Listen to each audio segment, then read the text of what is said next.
Good morning, ladies and gentlemen, and welcome to the press conference on the adoption of the first State of the Energy Union report today.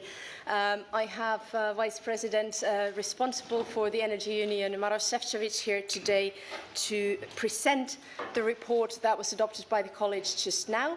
I will pass the floor to the Vice President, and we will then, after his introduction, have time for your questions. Vice President, please. Thank you very much, Anna Kaiser.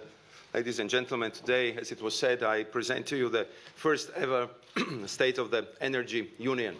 As you know, it's a brand new instrument that will allow us to assess on an annual basis how we are doing, where we should step up our efforts to implement the Energy Union. In other words, we are keeping the Energy Union implementation under close scrutiny. In its first edition, the State of the Energy Union keeps track of the progress we made since February. And we are, when we look at the results, I think we can say that in the past 9 months, important work has been started. I have to say that it was a true collective effort involving all 14 commissioners of the Energy Union project team, and I really would like to thank them for the great cooperation also in this way.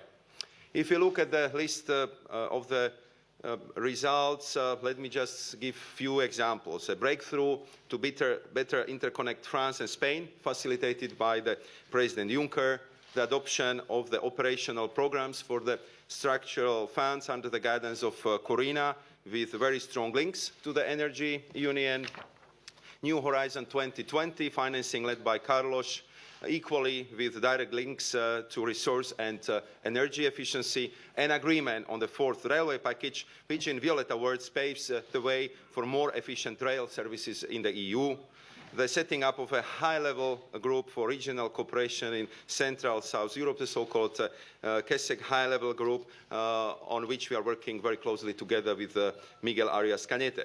The first projects adopted under the so-called Juncker Investment Fund, established by YERKI to reduce the heating bills of private homes in France or to modernize the steel production process in Italy. Nuclear deal with Iran, thanks to the enormous efforts of Federica, the adoption of digital single market strategy, which is the very important work of Andrus and Ginter, and which is a strategy of crucial importance for the Energy Union. And as you can imagine, I can continue and present you many more examples, but you for sure will find them in adopted documents. But I think that even more than looking back is to look forward to the next year and to highlight some of the key issues that really need a political push in 2016.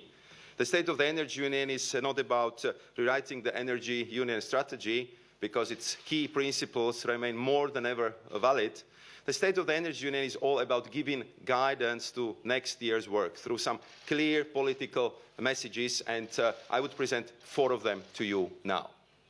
The first, the EU must remain the leader in the transition to the low-carbon economy and society also after COP21 in Paris. COP21 is now only a few days away, and I'm very glad and thankful to the French host that they show such an extraordinary determination, not only to make sure that despite the tragic and deeply dramatic events of the last week, but also this morning, COP21 will take place, but that it would also lead to a successful outcome. As you know, our chief negotiator, Miguel Arias Cañete, spares no effort to contribute to such a successful outcome, and we are optimistic we will achieve that. But there is road to Paris, but there is also road from Paris. And also on the road from Paris, the EU must continue to lead the way. Not only for environmental reasons, but also because there is a very clear business case for a low-carbon society, leading to jobs and growth. And as I could hear in many meetings I had with entrepreneurs on my Energy Union tour.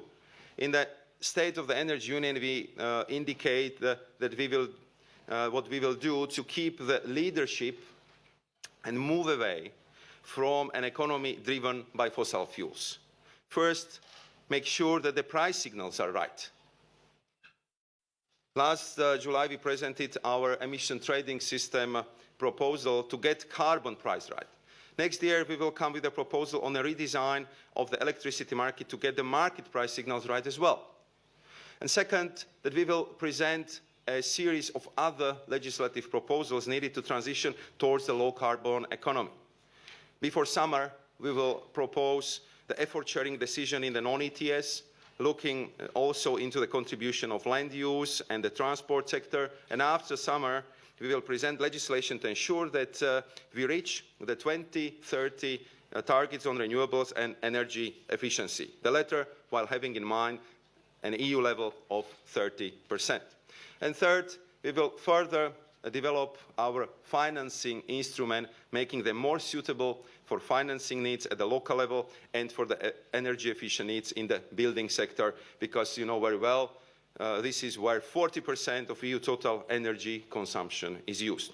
To address these needs, the smart financing for smart buildings will see the light in 2016.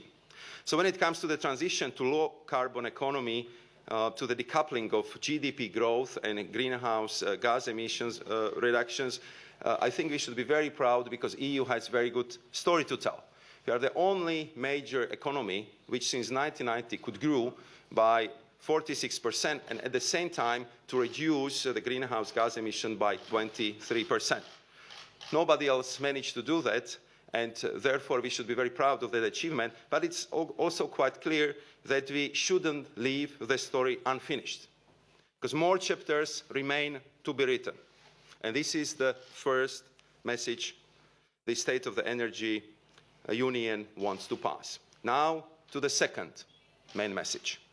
If we want this fundamental energy transition to be successful, it has to be also socially fair and consumer-centered.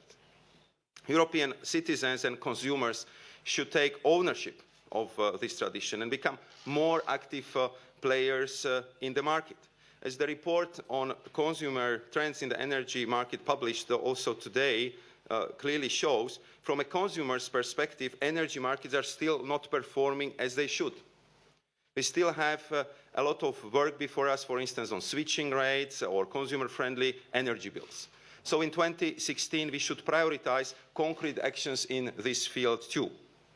Next year, we will therefore present a proposal with a huge potential impact, the one on redesigning the electricity market, meant to facilitate demand response and reward active participation in the market. We will also present a report outlining the different components of energy prices, and I hope that this would bring more transparency and trigger a serious debate on energy costs and prices. We also want to continue our work with European social partners and encourage member states to discuss the energy transition with national social partners at the national level, because some innovative sectors will boom. If you look, for example, at the green economy, we have already now in Europe more than 4 million people working in that sector. It was the only sector which was growing even during the economic crisis. But we have also traditional sectors in Europe which might run into difficulties. And that is why we have to stimulate the right skills for jobs of the future and link up with the skills agenda that is on the Commission work programme for the first half of 2016, and on this we will be working very closely together with Marianne Thyssen.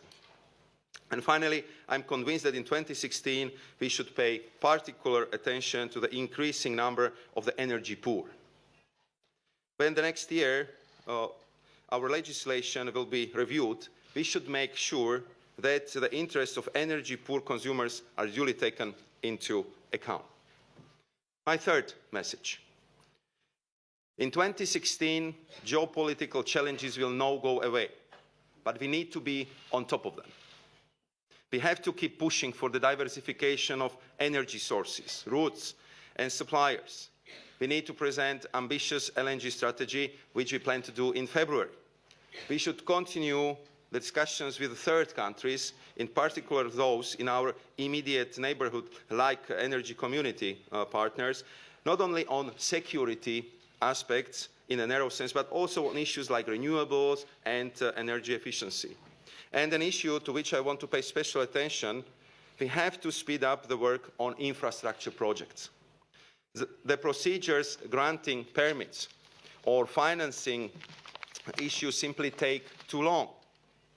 It's simply unacceptable that we would continue in the same way when average time for completing cross-border interconnectors in Europe is between 10 to 12 years.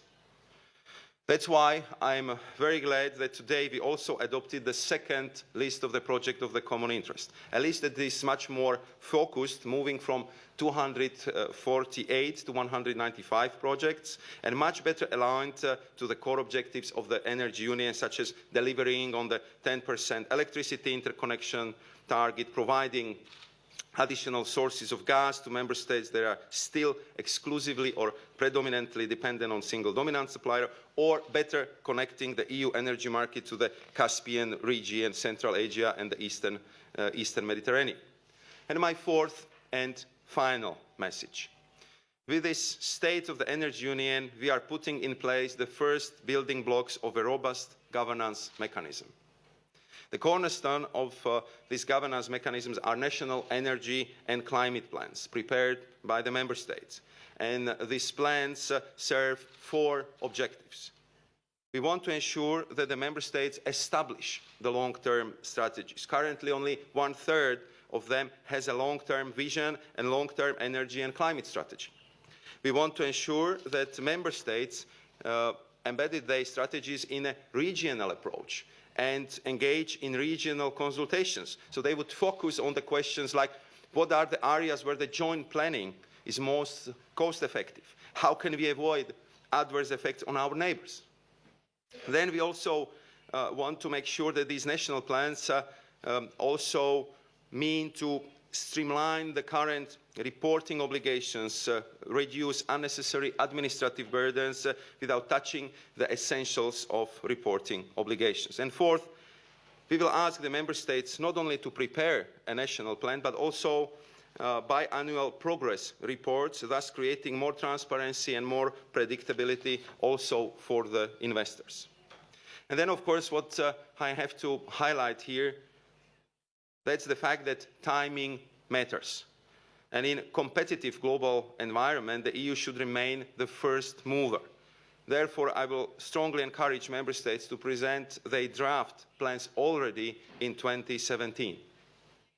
This is the message I will pass to the energy ministers as early as next week.